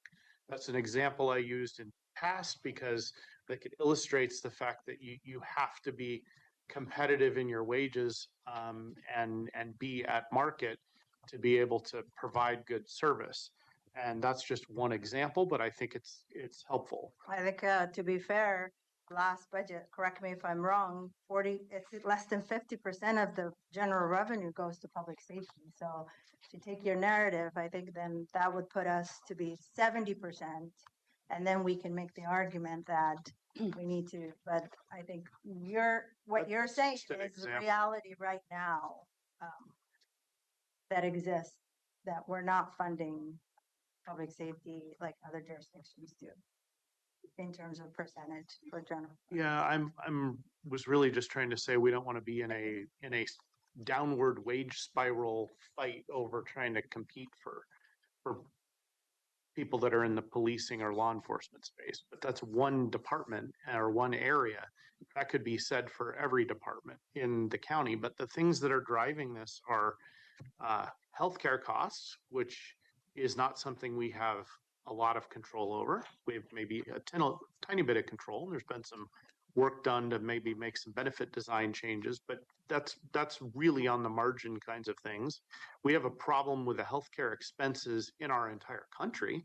That's a problem, but that's a big system that we can't immediately change.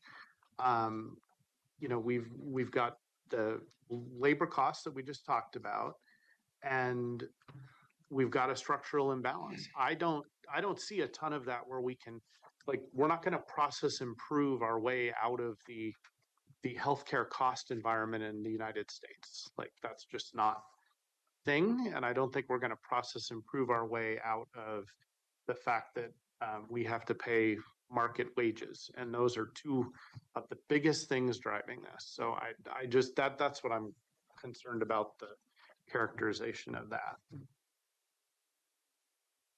Mr. Willie? Well, I just, to reiterate what John already said, this is our 6th year, and in the first 5 years, we've cut $99 million out of our budget. So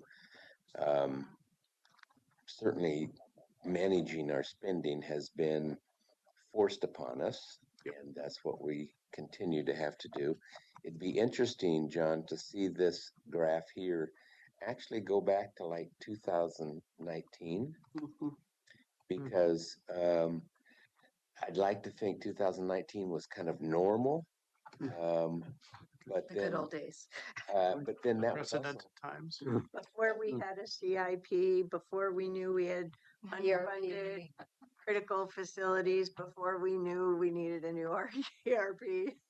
yeah, Or pandemic. ignorance is bliss. Yeah, boy, it was our head stuck in the sand and we didn't even know it.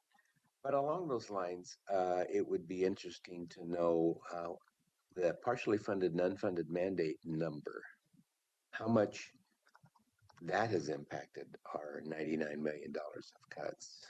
So as you pointed out, Nafisa and Jason, that inflation and has eaten our lunch for the large part, excuse me, but unfunded mandates, partially funded mandates have also done that. And I don't know, maybe that's just too much work and too much information. But I'm trying to find a baseline of what was normal. And again, when we start talking about other revenue sources going forward, because quite frankly, we can't continue to live with less. What is that number, and what is our baseline of we could live with this amount of money? And that's the part that I don't have in my mind, but we're going to have going forward. Well, so if I could address that, you're asking reasonable questions. The information you would like to have is perfectly reasonable.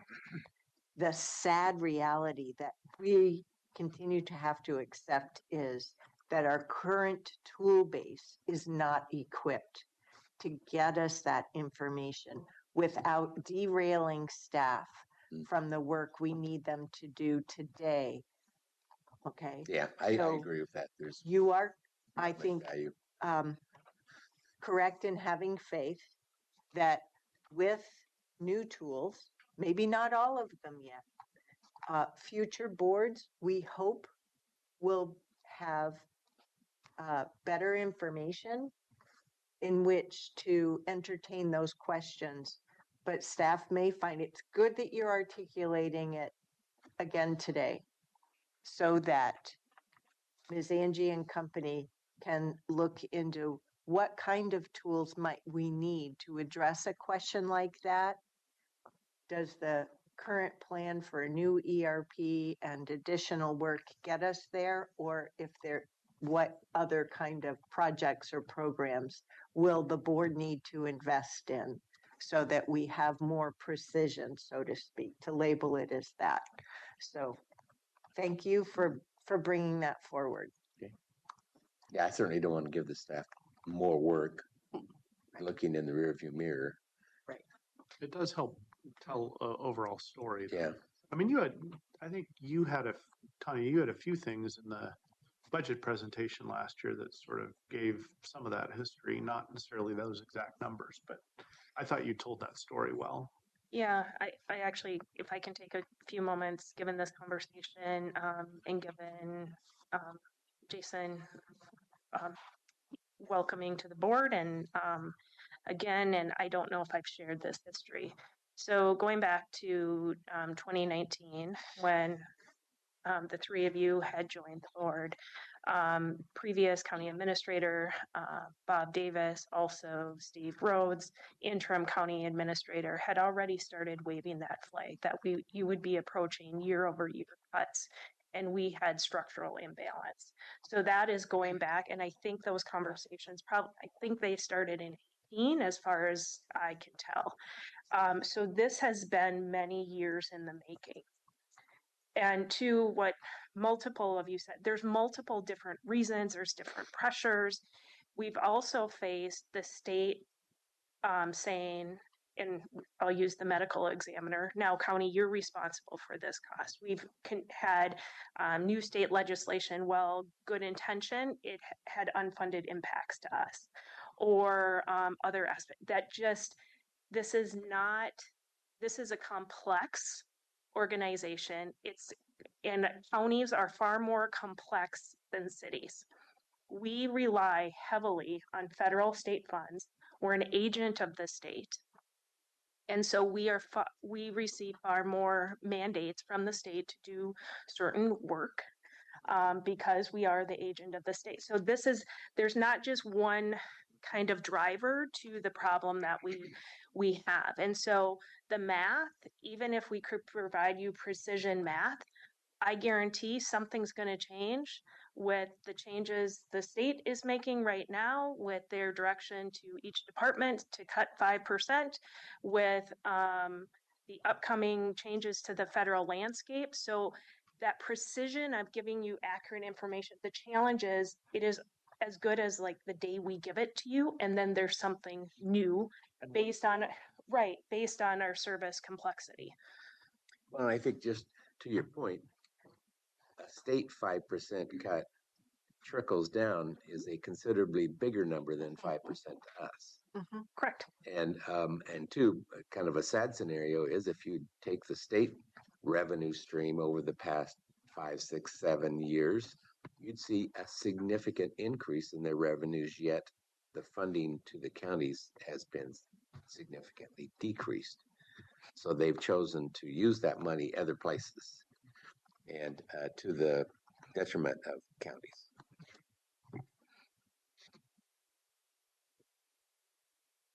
Get my magic ball out as we go through this process. And we'll get Tanya's best got one on research. her. Just We- one? Crystal ball. Tanya's got a better one on Multiple her desk. sizes. That black Very one. good. Yeah. Nice. I do have a magic 8-ball on my desk. I'll move us along, talking budget reduction scenario preparation. So Oh, darn. the first bullets here, we talked about pretty much in detail. I want to give it to the close the gap. And so the near term, we do every year, we fix 1 year at a time, right? So we've done cuts every year to fix the current budget year coming up. And so as we look at this process, like you mentioned, if we look at midterm 27, 28 and 28, 29, are there things that we could do this coming budget year that could help offset some cost or programs going into those years to help us going forward? Because sometimes you can spend money to save money. Maybe there's something we can do there, or you can look at service as a service level assessment. And then our longer term solution has to be the implementation of some general revenue options to try to help close the gap. So we're not doing that every single year at the amounts that we have been doing it in past years. John, I want to, on that second bullet under to close the gap, I want to make sure I'm not reading that you're suggesting a 2-year budget cycle. We've had that discussion, but I just want to make, There is far too much uncertainty to do a 2-year budget cycle. I would love to actually have my answer, yes, let's do it, because this is painful to go through every year, but there's far too uncertain. What this means is that what we're suggesting is that there may be, we're suggesting that there's consideration of reductions that may take 2 years to implement. right. I just Or more. wanted to say it out loud Yep. so that we had that clarity. Yeah. Yes, I would just know on the near term. So if we look at mandated, non-mandated services, and also the goal on full cost recovery. So we bring in the fee schedule every year. This year, I'm trying to take a closer look at that and add a checkbox. Are we getting full cost recovery? Is partial, and having something we can see ourselves and how we're doing that. Granted, it's a small percentage of our budget, but it's also important that we're capturing those costs and having fair fees that compare with our partner counties as well.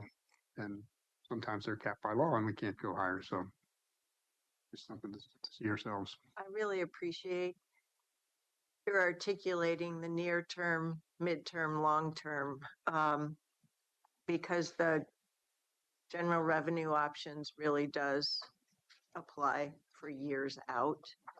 And the midterm is very much on my mind, as I pointed out earlier, with the total 22.8 gap over the next 2 years.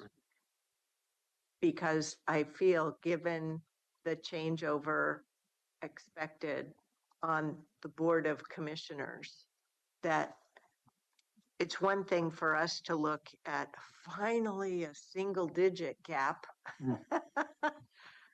to go back to another double digit gap, projected today at 15.6. That is a lot to swallow. It's a big budget just to understand. It's a big portfolio just to understand. They'll have a state ledge long session that they'll be in. It will be year 3 of the current presidential 4-year term. There will be a lot going on. And that's why I am trying to be very mindful now of how might we apply a perspective to potentially help them, which would help you. It's not to say we will, but that's one of the scenarios I'm trying to take into account. I'm also mindful, it hasn't been said yet that I recall, though I may be wrong. I am very proud of our staff. They've been living with federal and state uncertainty all 11 months this year. It has taken a lot out of them. So as they move forward with the kickoff of this next budget, it's not like it was this time last year. There are these added pressures, the uncertainties that were listed. And I'm mindful of that human impact on our staff because they're having to do additional work on that. And now we have this big boom of proposed budget on top. I'm just very concerned about the stress on our problem solvers. That's all. Thank you. I can't believe it's only been 11 months. This has been the longest. Exactly. So just moving on, just things to keep in mind as we enter this cycle. So the county will have to present cuts like we talked about. We want to look at, adding those commitments that we had listed on the previous slide, number 22, I think. And then the budget pressures that we have coming up going forward, looking at the out years will be important to address. But we'll be working with your board as we go through the process. And I'm really proud of what you did last year to keep employees informed and on the journey. And I have full confidence that you'll be doing that as well. The next slide takes us forward out to the future. These are some of the things that you talked about in your October 30th roundtable. And I just want to make sure that we captured those discussions as to what we're looking forward to. The general fund revenue options, general revenue options, and the resilient transportation funding options, implementation work happening in the next 2 years. You talked about the onboarding of new commissioners and the things that we have to be aware of there is from a staff perspective. We have the ESPD, Enhanced Sheriff Patrol District Levy coming up in 2027. So backward planning for that and all the work that has to happen, just like we did with the public safety levy and the library levy this year. Bigger projects, the jail and community corrections expansion projects, big projects that need big funding. And so we have to figure out that if we're going to do something by 2028. And then again, the public safety and library levy will come up again before we know it. So I do like It could. Yes. I found in reviewing the jail and community corrections plan, uh, if you could give it back over to Kanya and Ms. Angie, and I'll send this to Kevin to put in the updated packet. As John highlights, currently the jail construction begins in calendar Q4 of 2028. But my prior iteration of this, I believe, I gave out at the October 30th roundtable, had the incorrect jail opening date. So this complements what John's slide says and what he just articulated. That's all. You don't need to go through it any further. Thank you. As we look at this, it's the priorities between 2026 and 2030 that will require time and attention. Shouldn't the courthouse be on there as well? That is also a project, so yes. You're correct. yeah, It's yes. definitely a planning project Yeah. and that shows up in the management. It PO shows of it, yeah, But right. budget wise, the money is there. Okay. So we're not We're just at the very beginning. beginning at that step. That's fine. So Okay, as I we just- go through this first phase, we'll have a bit more clarity of what that means. And the reason I raised the question, even is looking at the 2030 number. Right. So Right. If we were in 2030 and we were ready to. We build better be something, right at the top. That'd probably be on the list, Yeah. right? I think. Yeah, this is not an exhaustive list. okay. All right. Gonna move forward to the principles and priorities. The staff did a little bit of work in editing the ones from last year. I'll take an opportunity to go through those, and I have a red line copy on the board on the presentation chart. The highlighted in blue are the changes that the staff proposed based on discussions in the previous roundtables. We want to make sure we capture some of that as we work through the principles and priorities. On your handout, the red markings are things that were taken out, and there's a green marking for one that was moved from a priority to a principle, or the other way around. So you can kind of walk through these. So I would like to advocate for an additional principle. One being related, and I haven't done wordsmithing, but it gets to the intent of maintaining a strong workforce with public service career path for advancement. And the reason for having that as a principle is we've embodied that through our labor negotiations. We embody that through our personnel policies and code. And we have said time and time again as a board that we can't backtrack on that. And I believe it deserves a strong signal to our staff that the work that we ask them to do may change, but our commitment to them does not change. You know, and that I believe is backed up by the cost information that's gone into the forecast. I thought about, would it be in a priority standpoint? But I think it says something more strongly by having it in a principle. It's not something to be negotiated away. So I'll just leave it at that. Repeat. I didn't write it down. Well, I had a small upgrade to it, so I already wrote that down. But Okay.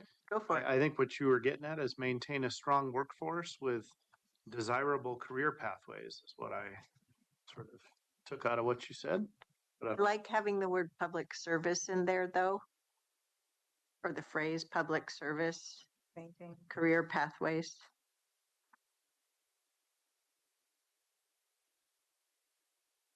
Yeah, we can figure that out, I'm sure. I definitely support this. And I think that as we have gone through these last 5 years, our employees in many cases have bared the brunt of our process here. And I want to make sure that that message gets out. So I would support that. And I like the term workforce. I like the term public service career pathways. I think that that's important. Maintain strong public service workforce with desirable career pathways. Public service career pathways. Okay. That at the end too. That's what I wrote down. Oh, read it again. Sorry. I was putting it more up front. So maintain strong public service workforce Ah, with desirable career pathways. For me, I thought that read better, but I can be convinced otherwise. I'm following you the way you're reading it. either way. Yeah. Jerry, What does that look Okay, like? so I like that. That's, Tanya, what does that look like then? Does that mean, I know back in a few years ago, we had where the county was contributing some educational assistance to staff who want to go back to school and pay some college tuitions. And how do you envision, how do we implement this principle while I support it and like it? So unfortunately, the county does not have a funded, I'll call it college education reimbursement program at this point. We do have departments do offer, department budgets do have training within their departments, which, and this is the public service mindset of our departments and employees. They have chiseled away at that training dollars because they wanted to provide service to the community. Last year was the year that we said no more cuts and start thinking about strategies to replace that training and development. We have through our HR team, want to give a shout out to Brianna Jackson, who has started this year the county's first series of like supervisory training that we've been hearing good feedback from.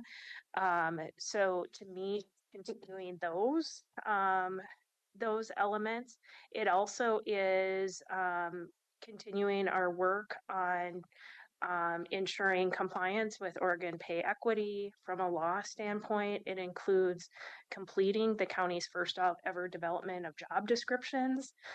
It includes us completing within the 2-year period the classic comp study, because the reality for employees is, yes, their public service mindset, and they do work here for wages. So I see that staying competitive with health insurance and benefits is the other piece. So there's multiple aspects that kind of contribute to that workforce. Okay.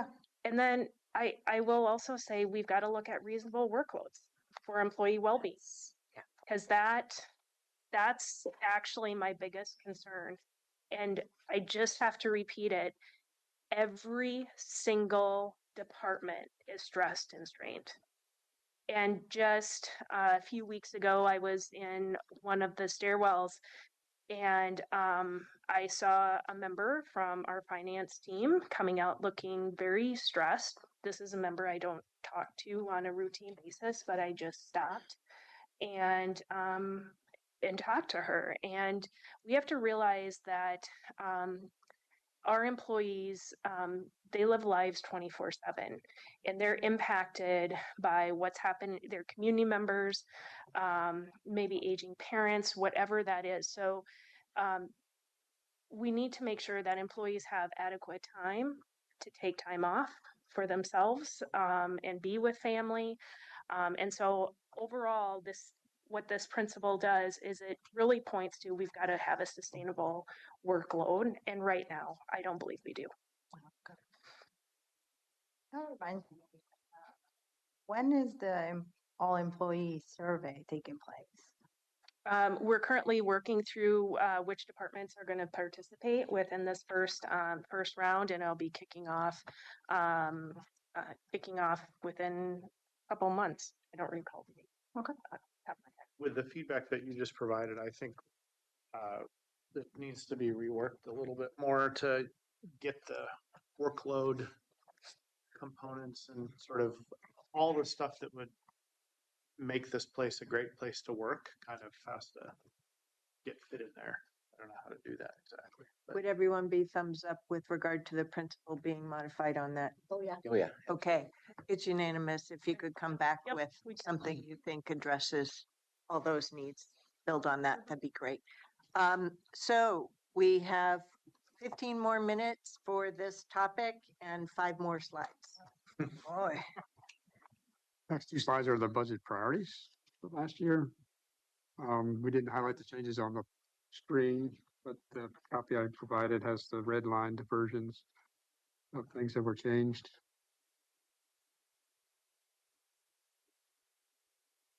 I can walk through those, or we can, I'm thumbs up on these. okay. Thumbs up Yeah. as well. Thanks for going through this, John. Very That's good. good to see that, the Yep. red line thing. All right, very thoughtful. thank you. Slide 2 of 2. Get on those. Thumbs up on this. Thumbs Yep. Yep. I like the pencils down reference. Hmm? I like pencils down. Pencils down. I mean, people use pencils, I guess. That caught my attention too. Well, it's a- Commissioner Willie. It's an old Right, adage, you know. right.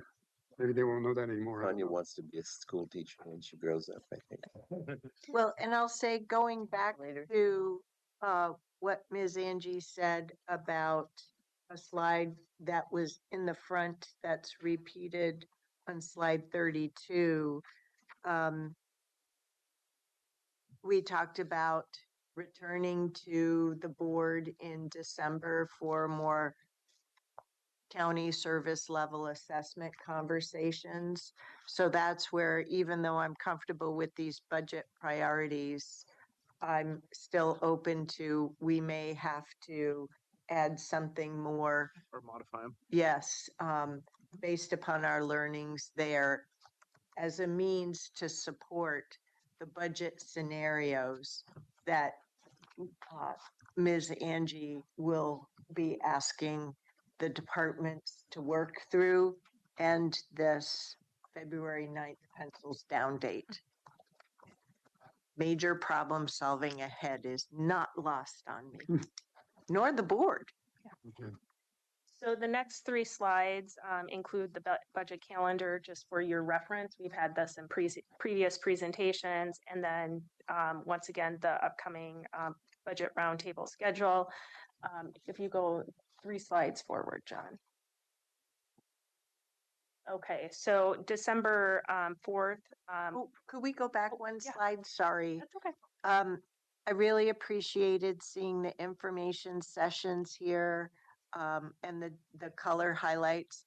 The beige doesn't show up quite so well on the projected as it does on the paper. That's not your problem.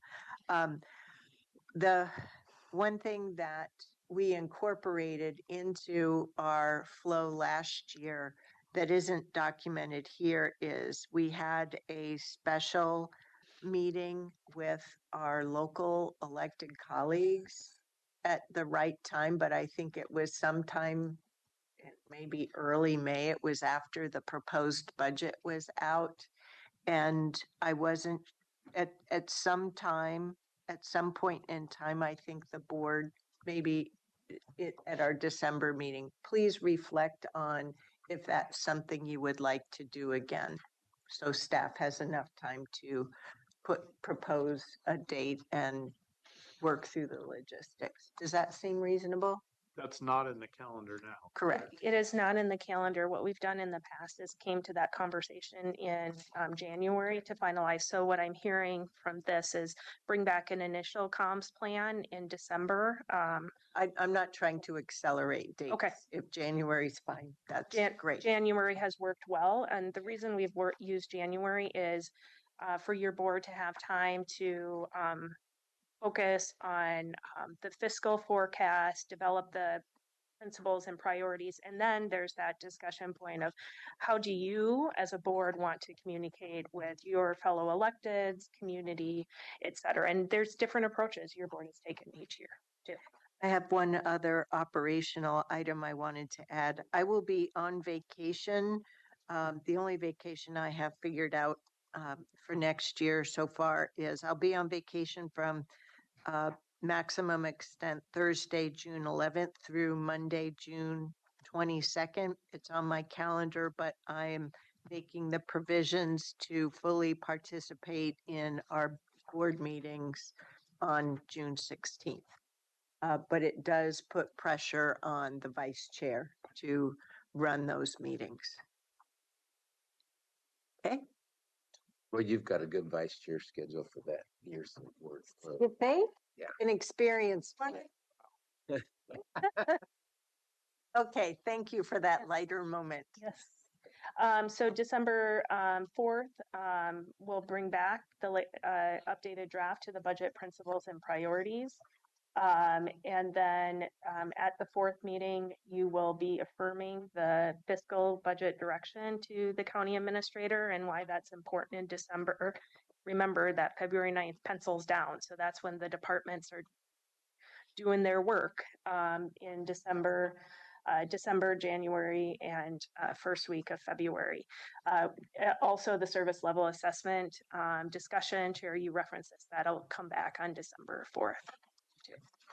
But isn't that the month where the word scenario comes in, planning scenarios? Okay. Mhm.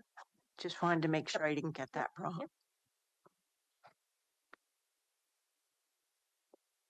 And with that, any other questions? As you may be thinking about questions or comments, I just want to take a moment to celebrate Joe Nelson. This is going to be Joe's last presentation of this type to the board because he is going to be retiring on February 27th. Joe is an example of a public service employee with, I believe, just significant integrity, and in his department, precision is an absolute must. And so I think just the way he carries himself is just a model for many of our Washington County colleagues. So thank you, Joe, for your service. And I know you don't like me talking about you publicly, so I will stop. But we will be actively starting the recruitment. And Joe's another example of a leader who has given us significant notice because he wants to leave this place better than he found it. So thank you, Joe. Thank you very much. Thank you, Joe. Yeah, I thank you, Joe. I also want Really said that. Hoping it was February. We'll work on it, ma'am. I was hoping it was February Yeah, let's 29th. Your heart doesn't accept it. Yes. Your brain totally does. Yes. I was being silly, but I really do appreciate and value your steady hand through, all the issues, but also the public issues that we've had to deal with. So thank you. Thank you. I also want to just share, I really appreciate, I think the fiscal forecast 5-year fiscal forecast that we presented to your board has, John and his team have been far more thoughtful this year than I think we've had the opportunity to see as far as really making sure that we are include various drivers. Now, I don't like the outcome of the budget forecast, but we are better with the actual information that we can do long-term planning. So just thank you, John, and your team for just your leadership. And as part of that, these presentations would not be able to be delivered without the amazing Brenda Bartlett. Thank you. And if I could also on recognizing Joe Nelson and his excellence. Since the three of us started in 2019, we had Rich Hornicker. Say that again. Rich Hobernick. Hobernick. Thank you for correcting me. Followed by, on an interim basis, Margaret Garza. and then Joe Nelson as the director of the large portfolio that is assessment, taxation, records, and elections. While every department has confidential information and needs by virtue of public service to bring us objective information, for A&T, there is quite a high bar, just as there is, for example, with legal and HHS and HR, of maintaining confidentiality, because that department works with property owners, with businesses on their private information.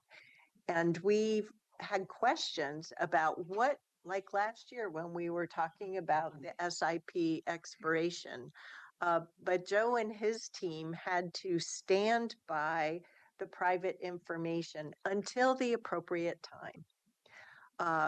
That is an incredible burden of responsibility and ethics and integrity that we get a window into somewhat occasionally, not as frequently as we can with other things. I've also learned from Joe and the other members of his department who contribute to multiple associations here in Oregon. And because of staff in his department and other departments, we're able to help contribute significantly to those associations, their work in career development of a public service workforce, but also to ensure that our local government partners and the state legislature looks at good proposals. So thank you very much, Joe, for your decades of public service and everything that you've given to Washington County. Thank you for working with Ms. Angie so that there is a long lead time. It's not something that's just come up today. It's just come up on our radar today. So I think we're all very proud of you and grateful. I'm very honored by your comments. Thank you so much. And to Ms. Angie, raising our thanks to everyone connected with the finance and budget teams and the quality of information, as well as the quality of the presentation material, so that we're able to understand and internalize it, and as well as our local government partners and our community. Thank you very much. We know we have some problem solving ahead, but we stand 100% confident in you. Okay, it's now 11:15. We have a planned 15-minute break, and then we will be returning to executive session. One before lunch and one after lunch, but also if we happen to zoom through the topics, we may go into the second one here if posting allows.